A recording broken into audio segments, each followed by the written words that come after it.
Manipuri Wari Pambi Channel na pumna makputaram noksari anauba sahi lising ani kunna lakpada Manipuri Wari Pambi Channel ge subscribers amadi viewers pumna makpu anayak yaudaba nungayai phaba orisunu haina wish taujari Bikram Betal ge wari taraga taret suba tangkak miyamda muklan thoksari mamangi tangkak sing tabi ninglabasu channel sigi playlist sanction biduna adumak tabiu Bikram Betal ge wari Mamangi makatar kusaruk taminarasi betal gi tara taruk suba wahang ningthausu amuk thindadana betal adu farore aduga sanyasi gi manaklom da satkre madu ubada betana mo hayai maharaj nahak kadai da satlibano asibai gi haksangbu han faduna puduna saliba karigino maharaj ta kari kana balaibage atopa wahang amasu haige taw Ujani Sahar da Deva Sarma Kauba Nipa Amalairammi Magi Masanupa Gunakar Kauba Amalai Mahak Laik Lai Sutamde Sanakumai da Mabuning Sangi Mapa Deva Sarma Matam Khara Langfai da Satkirami Masanipa na Mayum da Lai Mapa Lai Tringai da Imungi Mapot Masai Maran Matum Punamak Jwar da Loina Thadok Manghalami Gunakar gi Sajal Ado Ubada Sagai Natai Mari Matana Mabu Mayum da gi Tanthokre Gunakar Ikai Nungsiyana na Des Kuding Koina Salai Nong Madi Mahak Bon Amada Thunglari Mafamado Mi Taba Lamdam Nate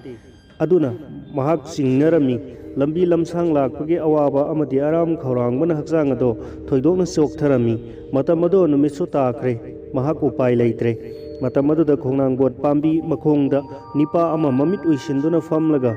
Joga Sadhan Tauduna Lairami Nipa Ado Masam Jata Pui Makhwang da Kai Maun Seli Mangakta Rudraksa Mala na Laitengi Mamit Ani Ado Anauba Numit ki Mangal Gumi Magun Yamna Seli Madu Urvada Gunakar Mathwai Haraure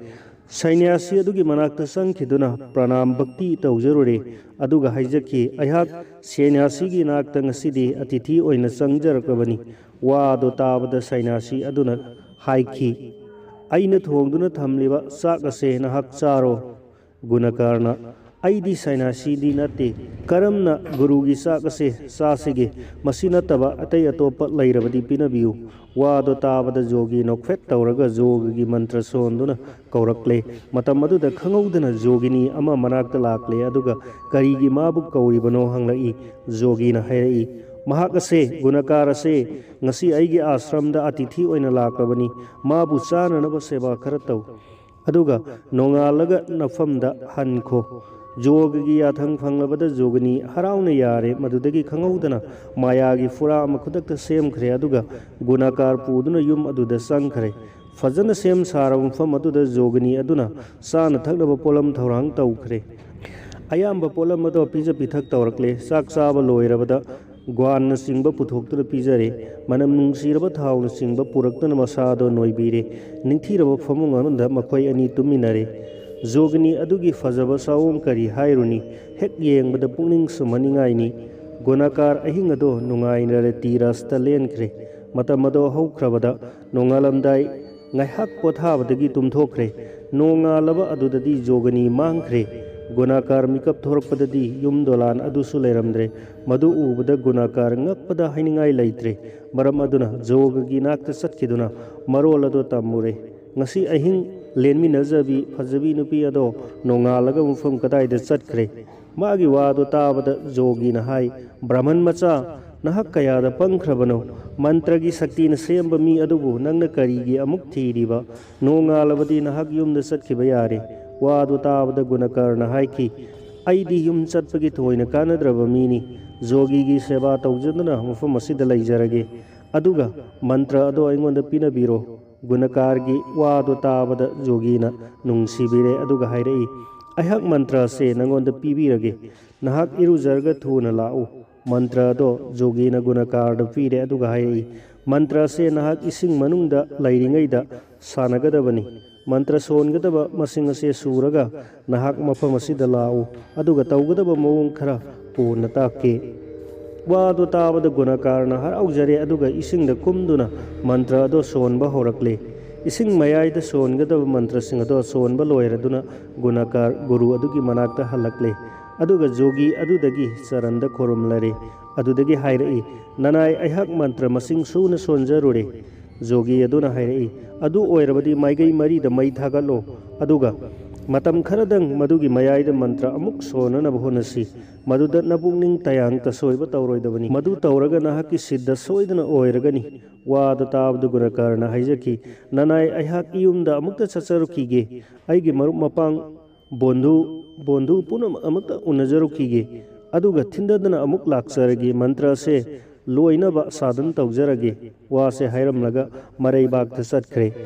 मरैबाग यौरबदा महक वाखल तौई मदुदी महक मयुमदा संगलरोय अदुना मागी मामगी युमदा थुंखरे गुणकार लाक्ले हाइबसी मरुप मपांगसिंगना तारदुना मागा उनबा मयाम अमा लाक्लमी लाक्लिबा मयाम पुनमक मागा वारी वाताई सानरमी मयामना माबु Mongol आशीर्वाद तौबिरमी पाव असे मपाबुंग देव शर्मा तारमी मसागी वखंड वाना लेरमलबा मपाना मसा उनबदा थूना सेनखिरमी थिंथदना मसागी मनाक्ता संगदुना मपा मसा उनरे मपा उरबदा गुणकार मपागी चरोंदा खुरुमले मतम कुइनगी मतुंगदा मसा उनरबदा ब्राह्मण अहलदो मसा कोंदुना कपख्रे अदुगा हाइखी इबुंगो नहाकना मतम असुक कुइबसे युम थादोक्तुना देश कोइरुरिबा करिगिनो इसा उदबदा इपा लैफम खंद्रबनी हौजिक युमदा चलसी गुणकारना हायरई पाबुंग संसार से ऐंगोंदा करिसु कानद्रे मिनम्बगी लांगना अइबु पुंदुना करिगी लैरुगदगे अहाक मतम चुप्पा गुरुगी चोरोन सेवा तौदुना लैजरुरगे मपान हायरई गुणकार नहाक वाखल थेनमले युमदा नहाकी ननाई नुपी यामना नहा ओइना लैहोरी महक लमचत फजबी धर्म काइदबी नुपी मसानी थोइदोकना येंबदा निंगथीबी मपुकनिंग तप्पी अमदी मपुरोइबा निंगबी इमौनी अदुगुम्बा नुपी अदुबु नहाकना हुजिक थादोक्के हाइबा मदो तौरबदी नहाक ब्राह्मणी हाटपगी पाप पूरगनी ननाई नुपी ओइबा अदुना मथोट कारकपगी मतम खुदिंग नुंगसी मैसा लांगहौरिबा मपुकनिंगी अनिंगबा कया थुंगनदना मतम लेनबा पुनमक असे नहाकना उबीद्रबदी नहाक चांदालगा मानरगनी